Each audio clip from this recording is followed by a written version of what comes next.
look, we want to get on our toes, let's make it difficult for them. Let's fucking throw a few elbows in there. Wait with bated breath on this one, because this one is the crazy, exciting bet. Oh, we've got another. This one's huge, 6.28 to 1. Sky Sports will no doubt pin it up as this big blockbuster, but I feel like it might be a bit of a No, game. I'm with you. We are cooking at the moment. The algorithm is getting so many picks right, and so we are very excited for Game Week 7 in the Premier League this weekend. But just before we get into the video, head over to the website numbersgame.uk. All this data, all this information is free on the free membership package. But we have some huge picks for Game Week 7 in the Premier League. I'm going to tease this already. I have some crazy, massive bets, massive odds, and basically assured bets as well. And they're not too boring, guys. I don't have too many double chances in there. But let's head on over then. Ollie, Sam, who wants to start us off? I'll go first, Jason, because I've got two absolute sure things this week, right? I've not got a long shot for you. Instead, I'm going safe. I'm going two safe picks to build my way back up the table, right? Firstly, I've got a 2-to-1 pick, so 3.02, right? £5 returns £15.11. It's a double. It's as straightforward as anything. It's coming in, boys, right? We've got Newcastle against Forest, both teams to score. Now, Ange Ball, despite the fact they didn't score in the last game, he has generated a decent amount of chances, as you expect with an Ange Postecoglou team, and it's actually the highest both teams to score percentage according to the algorithm. Historically, Forest under Nuno, you wouldn't be backing any both teams to score in their games, but that's all changed. I was actually going to back it for Chelsea-Liverpool as well, but after those midweek games, it just feels stupid. Liverpool failed to score at Galatasaray. Chelsea didn't look very creative at all against Benfica, and coming up against a better defence than theirs, I can see this being like a 1-0 to Liverpool, to be honest with you.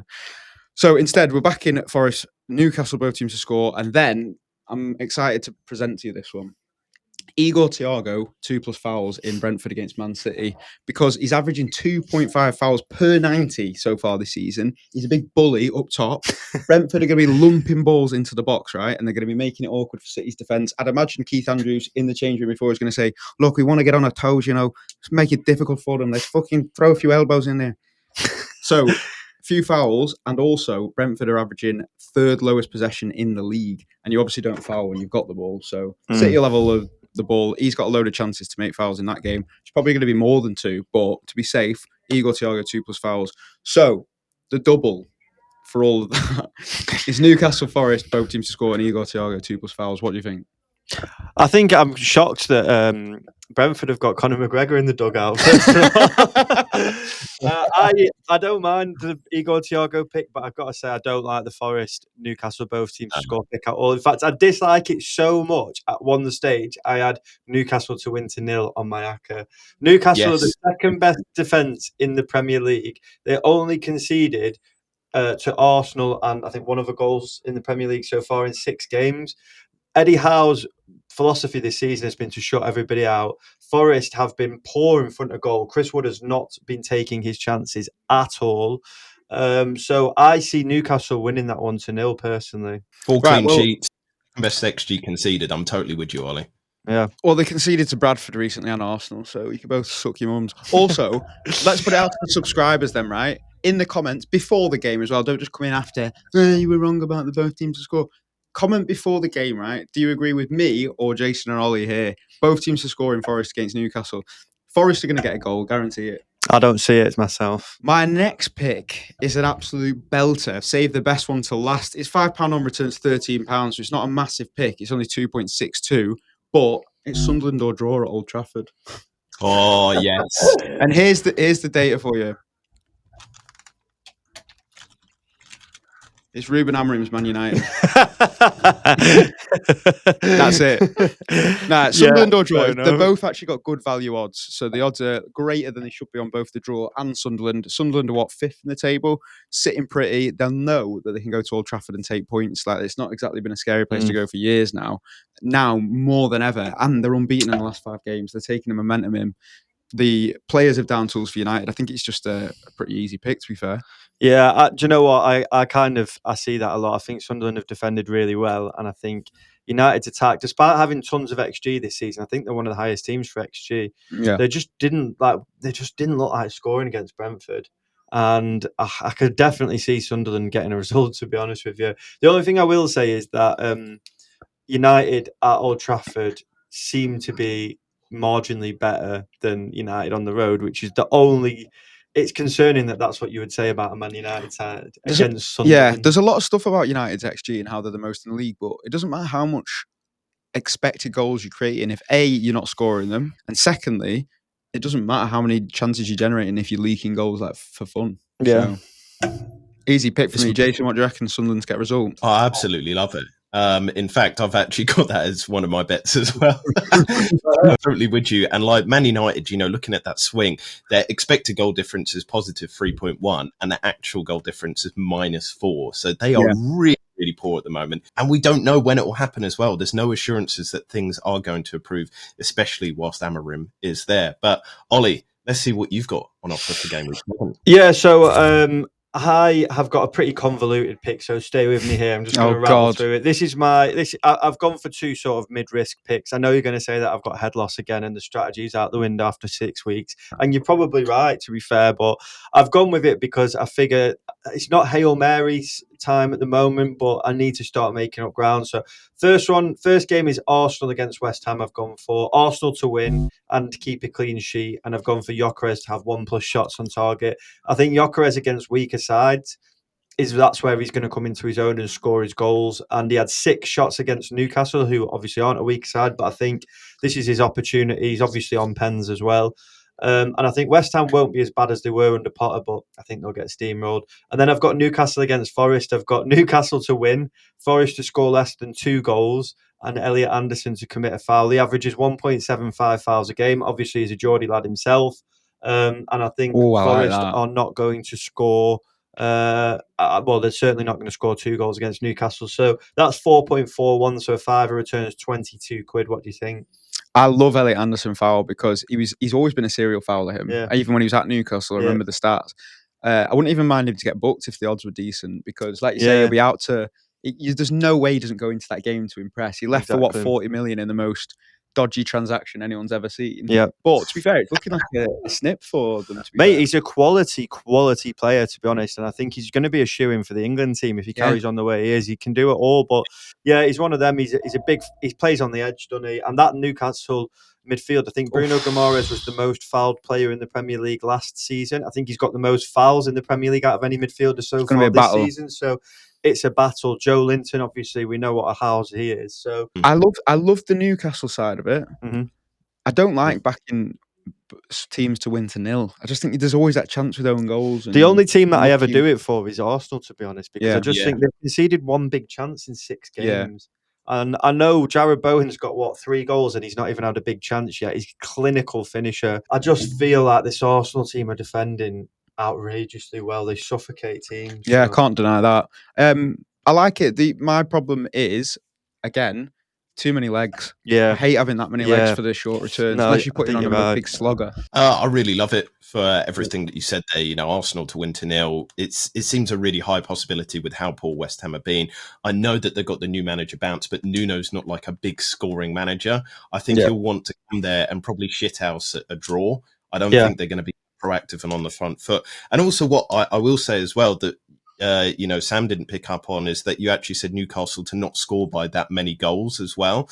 And I think that's a really kind of astute thing as well. Just seeing how they played this season, I think they will beat Nottingham Forest. I think you're totally right. But they've not been amazing at blowing teams away because of the injuries, because of the new lineup. I think this is a really, really strong pick. And actually you found some really good kind of niches in there that maybe people haven't looked at. They all seem very strong parts. I'm going to start calling you Spider. Thank you. You've always got 8 legs.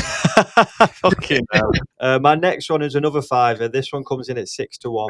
And I've dipped back into the AFL a little bit in this one, but I think you'll like this one, Sam, because it's good value pick. Yeah. The AI's got Plymouth to win against Wigan at 40%, and the AI's highlighted it in green for having good odds at 8-5. And I really like this pick. Wigan have lost 3 in a row, 8-1 on aggregate, and Plymouth have won 4 of the last 5 games with a draw in the middle. They've scored 10 goals in the last 2 games. So this is a team bang in form playing against a team bang out of form that the AI's highlighted to us and said, look, you boys should be looking at this. And I'm not going to turn down an opportunity like that, frankly. What are we missing? And then the second one is Lincoln City against Exeter. Lincoln have won 4 of their last 5 games. The only loss came to Chelsea in the Carabao Cup where they lost 2-1. And Exeter have lost 5 on the spin. So again, another team banging form against another team who are really struggling. And finally, just to finish off this little treble, I've gone with Palace double chance. Palace are unbeaten in 18. We all know that. We chime on about them every week. I don't think that an Everton side with Kiernan Dewsbury Hall suspended are going to be the team to end that run, despite Palace playing in Uzbekistan or somewhere midweek. So I don't think it will be Everton that end that run, and therefore Palace double chance looks like a bit of a snack to me. Crazy, because this is nicking it from the Adam Clergy football channel, which I'll link below because it's a sick channel. But you mentioned before, Palace have gone 18 games unbeaten. The next best in Europe's top 5 leagues, Jason, do you want to have a guess who it is? Is it like Barcelona or somebody? Yeah, Bayern Barcelona with 9 games. Bayern Munich next with 8 games. Crystal Palace in a world of their own. Yeah. Unreal stuff.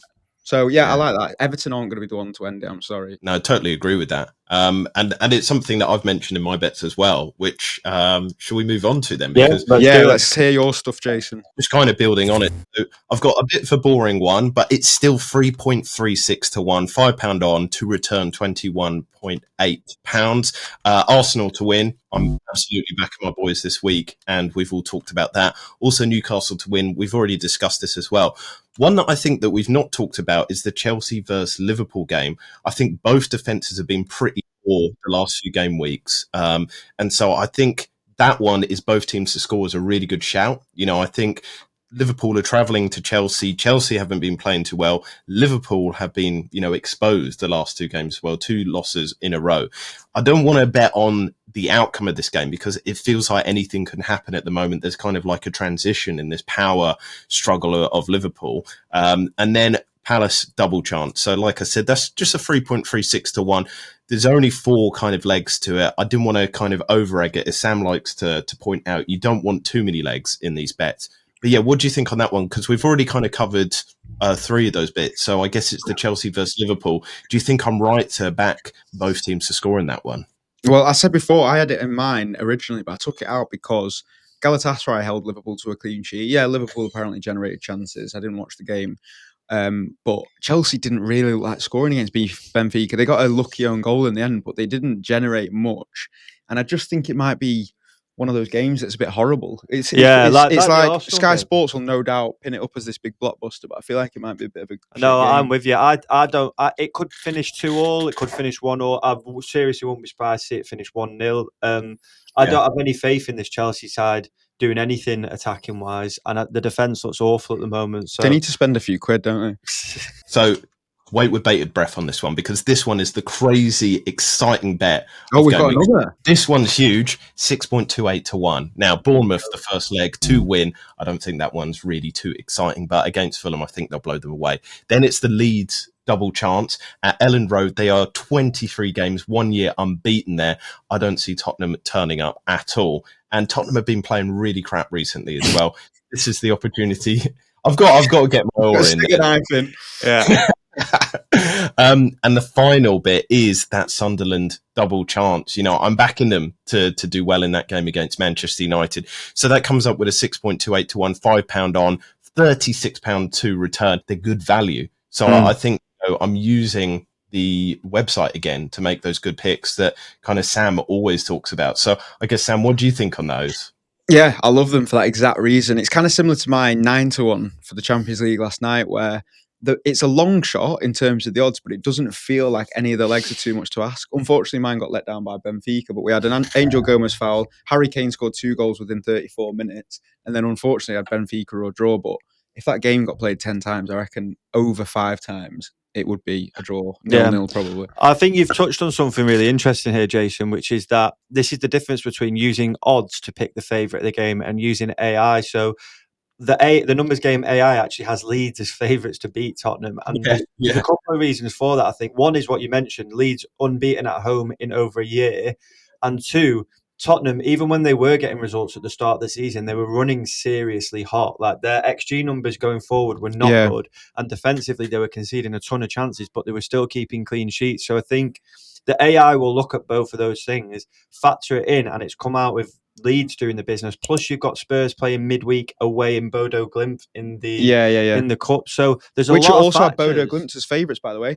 Everyone in the Discord was kicking off because they'd back Spurs, and someone rightly pointed out the Numbers Game website had Bodo Glimt as the favourites. And can it be said as well, though, even then sometimes though it's like a 49% favourite. So that means if the game was played 100 times, 49 times they win. So there's still a 51% chance that there's a draw or something to mess up the result. Yeah, and again, like Leeds are only very slight favourites. I think it's still like 38%. Yeah, exactly. Yeah. So, but it's just interesting, and I think this is where value can be had. So therefore, I really like the pick, Jason. And I think people who are brave enough to bet on newly promoted sides this season will see a lot of value because they look like good sides, don't they? Defo, the boy done good. Oh, thank you very much, guys. And as always, get involved with the comments below. Do you agree or disagree with any of our picks? This is our game 7, but do stay subscribed to the channel because we've got Champions League picks, we've got Premier League picks, we've got so many good discussions as well, and we've got some great shorts coming out too.